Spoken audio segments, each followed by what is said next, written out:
Zechariah chapter 2. We'll start here in verse number 6. And remember, Zechariah has just had three visions right in a row, one after the other. He's going to have several more. But here at the end of chapter 2 is a little interim, just kind of some commentary, if you will.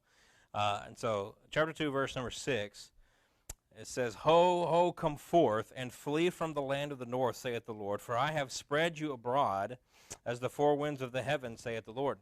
Deliver thyself, O Zion, thou dwellest with the daughter of Babylon. For thus saith the Lord of hosts, after the glory hath he sent me unto the nations which spoiled you. For he that toucheth you toucheth the apple of his eye. For behold, I will shake mine hand upon them, and they shall be a spoil to their servants, and you shall know that the Lord of hosts hath sent me. Sing and rejoice, O daughter of Zion, for lo, I am come, and I will dwell in the midst of thee, saith the Lord. And many nations shall be joined to the Lord in that day, and shall be my people, and I will dwell in the midst of thee, and thou shalt know that the Lord of hosts hath sent me unto thee. And the Lord shall inherit Judah his portion in the Holy Land, and shall choose Jerusalem again. And then be silent, O all flesh, before the Lord, for he is raised up out of his holy habitation. And so in these first three visions, Zechariah has been showed Israel both in a state of lowliness and in a state of victory. We've seen both in these first three, and so this section kind of broadens our understanding that, particularly with the theme of victory there. And so the emphasis is very much there because, again, that's in fitting with the theme of Zechariah, his ministry, what he's attempting to do. I'll quote here Herbert Leupold. He said, "The future greatness of Zion is too important a subject to be quickly dismissed. Various aspects of it should yet be unfolded. Therefore, verses 6 through 13 follow, which are very much in place at this point, and for just this reason." And so, again, he's just kind of broadening our understanding for that victory that is promised for the people of Israel. And so he first then deals with the people who are still living, who are still spread out, particularly those who were taken captive to Babylon. But we know by this point, particularly with the northern nation of Israel, when it was scattered all over the place, not just to the north, but they went to the north, to the east, to the south, and those are the Jews that, they never really made it back. The northern nation of Israel, the northern 10 tribes, when they were dispersed, they became kind of what is commonly referred to as the diaspora. And so the diaspora, the Jews involved in that, were Jews that were scattered, never really to return to Israel or to Jerusalem. It's really the big reason why you have Jewish people all over the world today. And in most places of the world, there are still contingents of Jewish people. And so there, he says that I have spread you abroad as the four winds of heaven. But he's kind of zeroing in here on the Jews that were taken captive to Babylon. Now some here will object, and some will say here's an error within the Scripture, because at this point, when he says come out of Babylon, it wasn't Babylon anymore. And so at this point, as we know, we've talked about this, but at this point, Babylon had been overtaken by the Medo-Persians, and really kind of now it's just really Persia. And so it's not Babylon anymore. However, it's more of a symbolic thing than anything else. The Persians overtook the Babylonians. The Babylonians were the ones who took Judah captive. But the Persians at this point basically took over the Babylonian Empire. And so the land was kind of the same at this point. And so, it was more of a symbolic thing to call them out of Babylon. But it also carries prophetic implications as well, because this is really very similar, not the same, but very similar language that John uses in the book of Revelation when John is talking about the new Babylon that's going to overtake the time during that 7-year tribulation period. And John writes in Revelation chapter 18, he said, "And I heard another voice from heaven saying, Come out of her," and he's specifically talking about Babylon, "Come out of her, my people, that you be not partakers of her sins, and that you receive not of her plagues." And so what's really interesting is we're going to see that kind of the same thing is at play here. I'll come back to that thought here in just a moment. And so God is calling the people to return. And now we discussed, I think it was last week, how when you get a few decades down the line and you get into the time of Nehemiah, and Nehemiah is rebuilding the walls, for whatever reason, people didn't want to go to Jerusalem. If you remember, we talked about this. They actually had to draw lots So that 1 out of every 10 people had to, root up and move to Jerusalem. And they were actually praising and blessing the people who just willingly did so, because people didn't want to do it. The only ones who were living there were really the leaders of Israel at that particular time. But there was still a large contingency of people who were still living in Babylon, as it were. And so there's a couple of reasons why you might think that they were still there. Number one, they had just become comfortable. Right? This wasn't something that just happened overnight. They've been there for 70 years. Most of them were born there. Most of them, Babylon was all they knew. And so they were probably comfortable there, which in of itself would have been wrong. I mean, they were called to be the people of God, called out, separated, sanctified, all these things from these pagan Gentile nations. And so to be comfortable in that environment was against the nature of the called out people of God. And so that wasn't good. Or it really could have been another thing, which is something we've already kind of seen in the book of Haggai, where the people might have just been apathetic towards the rebuilding of Israel. They're living in Babylon, and they just thought, if we go all the way back there, we're just going to have to get involved in this work, and it's just going to be work, and we don't want to do it. And so really, it probably was one of two, and for some maybe even a combination of the two. And so he's calling them back, right? Come back, come be the people of God. And so there was either a love for that which they shouldn't, or apathy towards that which they should have loved. And so God is calling them out of that situation to come back. And as we've been talking about through the past two books, right, the reason why they're to be involved with the rebuilding of Israel and Jerusalem and the temple, all of this, is so that worship can continue, or rather, can re-continue and to be what it was supposed to be. They're not, in this point, in this time, they're not of the capability to worship according to the covenant, which is an interesting thing when you consider Judaism today, rabbinic Judaism, because Jews today who are Orthodox, they also have no temple. And so they come up with all these a variety of ways in which they can keep the covenant, but it's a mockery of what the Mosaic law was. And so that's exactly what the Jews were doing here, choosing to stay in Babylon rather than coming back to Israel. So God's calling them back. And the reason he's calling them back was not only so they would worship, but to bless them. Right? And so that's inherent in Zechariah's visions here, is that God's calling them back in order to bless them. And so he goes on here. Let's look at verse number 8. He says, "For thus saith the Lord of hosts, after the glory hath he sent me unto the nations which spoiled you. For he that toucheth you toucheth the apple of his eye. For behold, I will shake mine hand upon them, and they shall be a spoil to their servants, and you shall know that the Lord of hosts hath sent me." And so they were called out, as I said, not only to come and finish the rebuilding projects, that was part of it, but also for the same reason we read in Revelation, for the same reason John prophesied for the people to come out of that Babylonian system in the tribulation. He says that you be not partakers of her sins, which I think that was taking place here, but also he says, and that you receive not of her plagues. And so don't be involved in sin, but also judgment is coming. The same two things are inherent here. Don't be involved in their sin, and also judgment is coming. And of course we know that Daniel's vision, not only were the Babylonians going to be taken over, but so were the Persians. Right? And so that was all going to take place. And so, call them out because judgment was coming. So he says, "For thus saith the Lord of hosts, after the glory hath he sent me unto the nations which spoiled you." Right? And so they were involved with the spoiling, the touching of the people of God. They had touched what Zechariah calls here the apple of his eye. Now that term there is really, it's a William Tyndale phrase that he came up with this. But this is that refers literally to the pupil of the eye. And so, when he says that you've touched the apple of his eye, it kind of has a dual meaning. Not only that which he cares for, which that's kind of what the phrase has taken over to mean in our English vernacular, right? If I call one of my children the apple of my eye, I'm talking about that which I care for, which that's true. But it also has the literal meaning of you've literally poked your finger in my eye. Right, you've tried to harm me, and so I'm coming back. And so these nations have done this, and now they will be spoiled. As they spoiled the people of God, trying to, again, shove their finger in God's eye, as they've done this, God was going to spoil them. Now, there's two things that I really want to point out here that are really interesting. First of all, verse 8, catch this.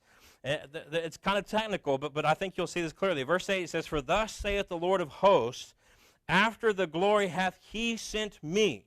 And so the Lord of hosts says, he sent me. And then verse number 9, he says, for behold, I will shake mine hand upon them, and they shall be a spoil to their servants, and you shall know that the Lord of hosts hath sent me. And so in verse number 8, the Lord of hosts is being sent, but in verse number 9, the Lord of hosts is the one sending. Okay, and so it's the same person, but doing two completely opposite things. And so here we have the same agent being both the sendee and the sender. Right, and so here you have an Old Testament picture, a preview, if you will, of the Trinity. You have here that represented the first and second persons of the Trinity. And this is why we always say that without the New Testament, the Trinity doesn't make sense. But you can see the Trinity in the Old Testament. It is there. You know, you don't even have to turn past the first book of the first chapter of the Bible, and you will see the Trinity. And so here, this is a Trinitarian passage. Now, obviously, that is borne out and becomes clear what that means in the New Testament. But here, again, the same person performing two functions, a sendee and a sender. And so this is a Trinitarian in nature.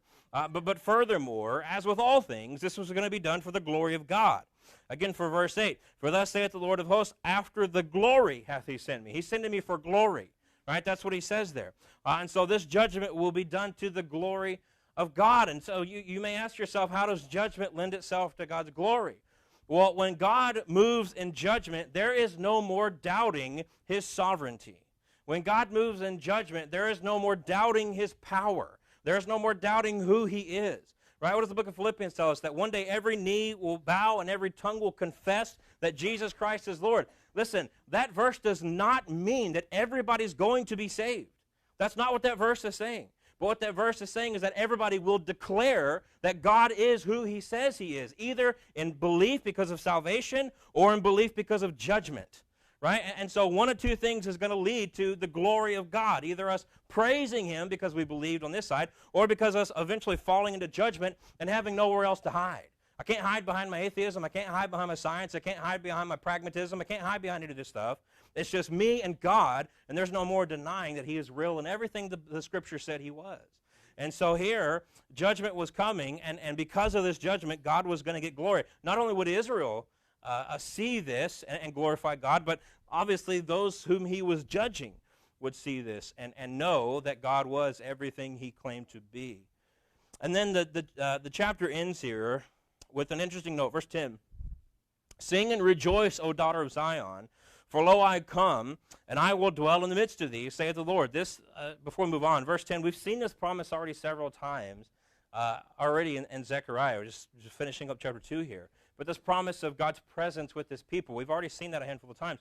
I'll come back to that. Verse 11, and many nations shall be joined to the Lord in that day, and shall be my people. And I will dwell in the midst of thee. And there he says it again. And thou shalt know that the Lord of hosts hath sent me unto thee. And the Lord shall inherit Judah, his portion in the Holy Land, and shall choose Jerusalem again. And then he ends by saying, be silent, O all flesh, before the Lord, for he is raised up out of his holy habitation. And so God is going to do amazing things with his people. God is going to do amazing things with the people of Israel specifically.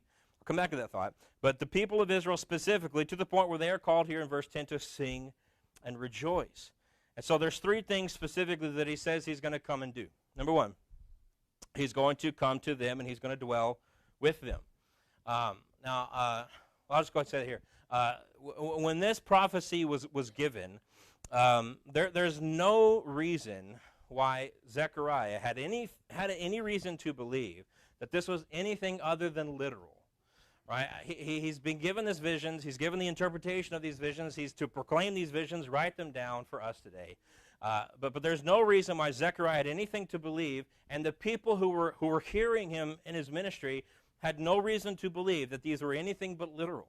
And I say that today because you have a large number of people today, those who are non-premillennial in their eschatology. You have a lot of people today who must come to passages like this and spiritualize it and say, well, what was Israel is now the church.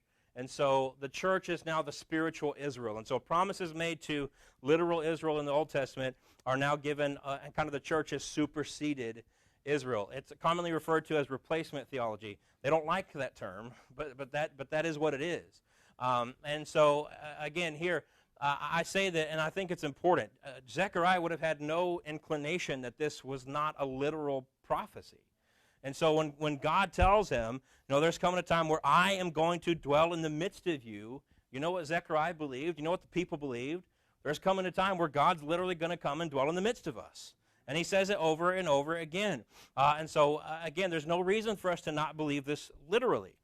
And so I'm going to say more about this in a second. But number two, he will bring other nations, and they will become a part of the people of God.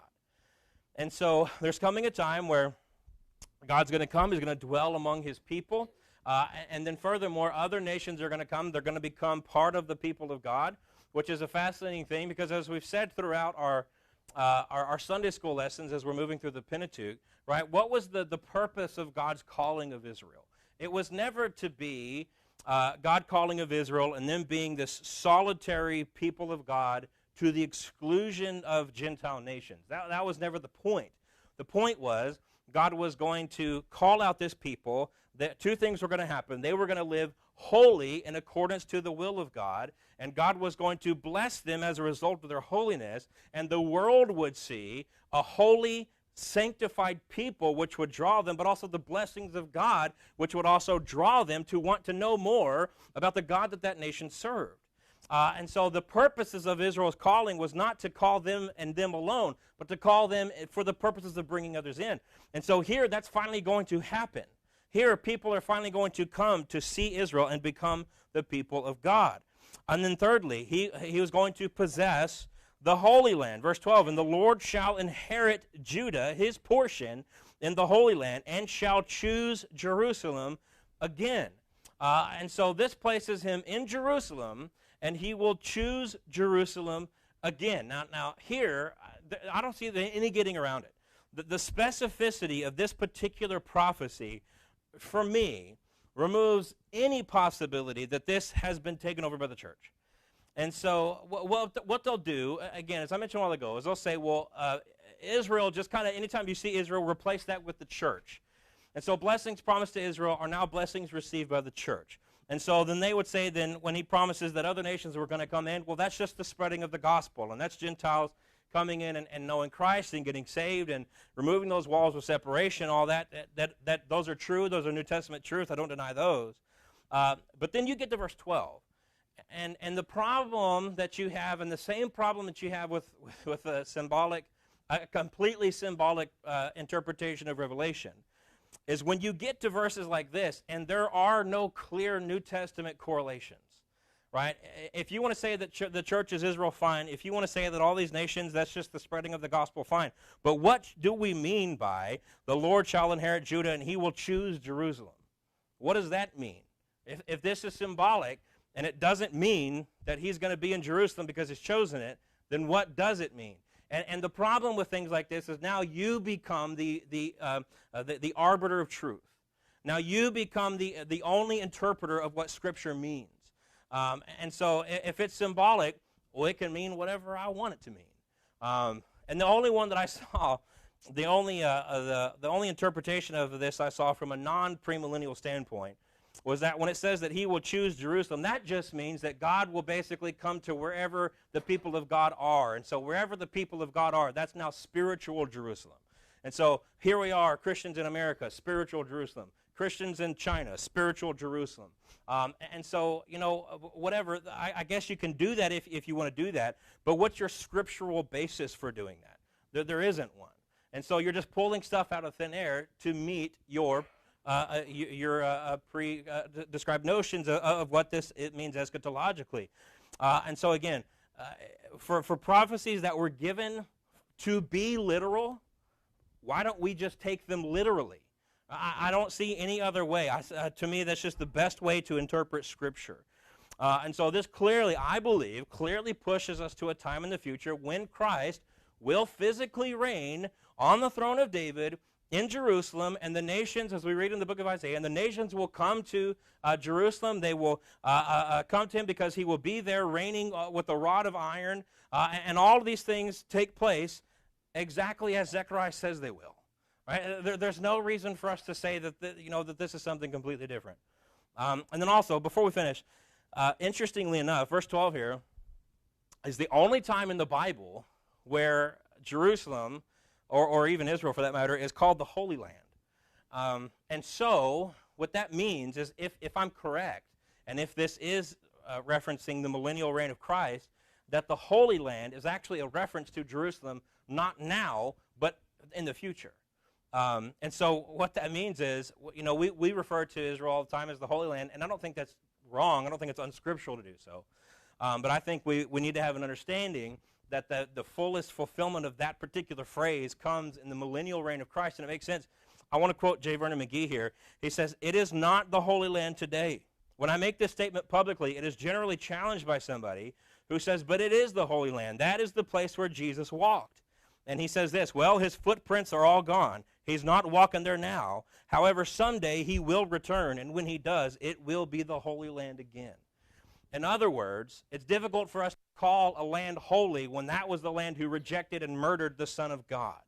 But there's coming a time where they will look on him whom they have pierced, a text that we'll get to very soon, actually. When they will look on him whom they have pierced, where they will come to know him, they will accept him as their Messiah, and he will reign on that throne of David from Jerusalem, and it will be the Holy Land. Now, again, I'm saying I don't think it would be unscriptural to call it that today, but we need to know, what the clearest fulfillment of that is. And then finally, verse 13 here, basically a warning is given. A warning is given to the enemies of Israel. "Be silent, O all flesh, before the Lord, for he is raised up out of his holy habitation." And so what this pictures for us is essentially the stirring of God. God is beginning to move. And of course, people will always come and say, well, hold on, here we are literally thousands of years later. How can you say that God was beginning to move? And of course, anytime people make statements like that, they're talking within a humanistic standpoint, right? We work linear on our timeline. God's outside of all that. God is not bound by our definition of time. And so God is beginning to move. And when he moves, no enemies of his people will stand. And so I like the bookend here, verse 10 and verse 13, because in verse 10, his people are singing, but in verse 13, his enemies are silent. Right, and so this is just Zechariah again encouraging his people, right? Come back, build Jerusalem, rebuild the temple, be the people that you're supposed to be, and God has promised tremendous blessing for the nation of Israel. And so again, some of this came true. A lot of this is we're still waiting on, but none of it is any less true than the other. It's a matter of time. It's a matter of time that we're waiting on.